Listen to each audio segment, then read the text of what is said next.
NG Radio, retrouve le meilleur de la musique non-stop.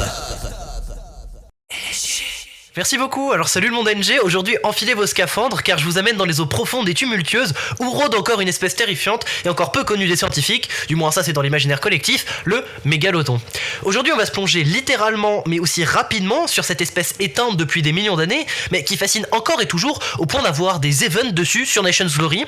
Donc petite parenthèse, à la base ma chronique devait se faire la semaine dernière mais vu que Margouta a soi-disant eu un problème familial personnel, il ne s'est pas passé, moi je pense juste qu'il avait la flemme, mais bon ça reste entre nous. Enfin bref, c'est Gaston The Hobbit dans Architecte du Savoir, mais cette fois un peu plus tourné vers la science. Vous êtes en direct sur NG Radio.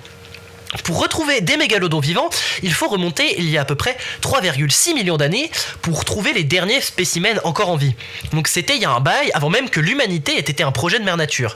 Alors le mégalodon, de son nom scientifique Otodus megalodon, était sans doute selon les scientifiques l'image même du super prédateur des océans.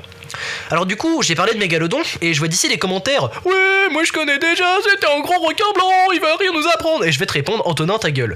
Ce qu'il y a de bien avec la science, c'est qu'elle est en constante évolution. Et je me retrouve ici pour débunker sur le mégalodon, ou du moins essayer d'en effleurer la surface. Parce que c'est vraiment un sujet très très gros, comme à peu près tout ce que j'aborde depuis le début de mes chroniques. Bref, on a l'image du super prédateur des mers, énorme qui chasse continuellement.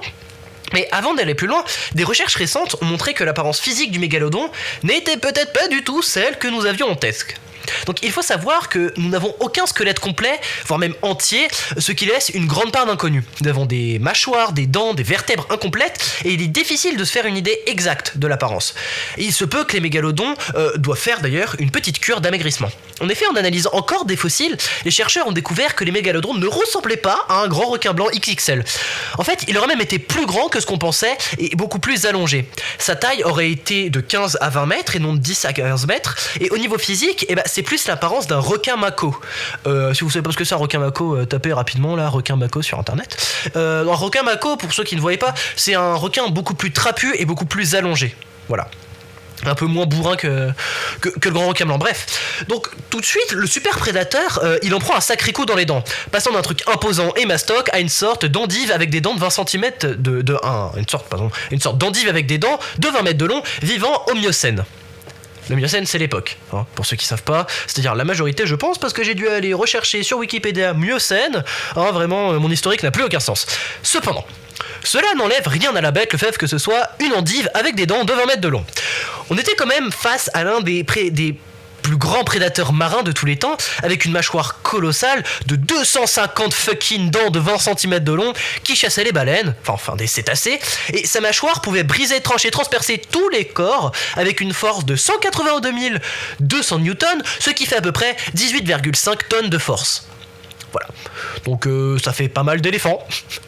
Bon, c'était pas de la merde, le truc pesait dans le game, en tout cas à son époque. Mais du coup, cette remise en question de sa taille fait qu'on s'éloigne encore du super prédateur assoiffé de sang.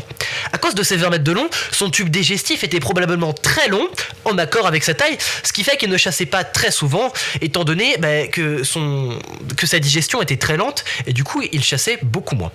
Pour les scientifiques, son extinction est donc due à un ensemble de facteurs, comme l'arrivée de prédateurs comme le grand requin blanc, plus rapide et agile, un refroidissement des eaux dans lesquelles le mégalodon vivait, ainsi que ses proies, et donc un changement de son régime alimentaire.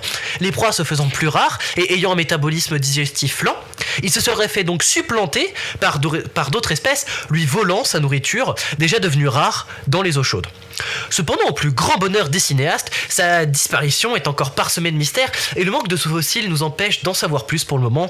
Et malgré sa disparition il y a des milliers d'années, le mégalodon continue de captiver l'imagination du public et des chercheurs du monde entier. Des documentaires sensationnels aux films hollywoodiens, cette créature préhistorique reste une légende vivante des profondeurs et ce n'est pas les théories qui manquent comme quoi il existerait encore dans les profondeurs un gigantesque requin. A vous de voir, c'était Gaston The Hobbit dans une chronique hors sujet avant que je parte en vacances. Vous écoutez Architecte du Savoir sur NG Radio. Je vous souhaite une bonne fin de soirée et ciao. This is NG Radio, le meilleur de la musique. NG Radio.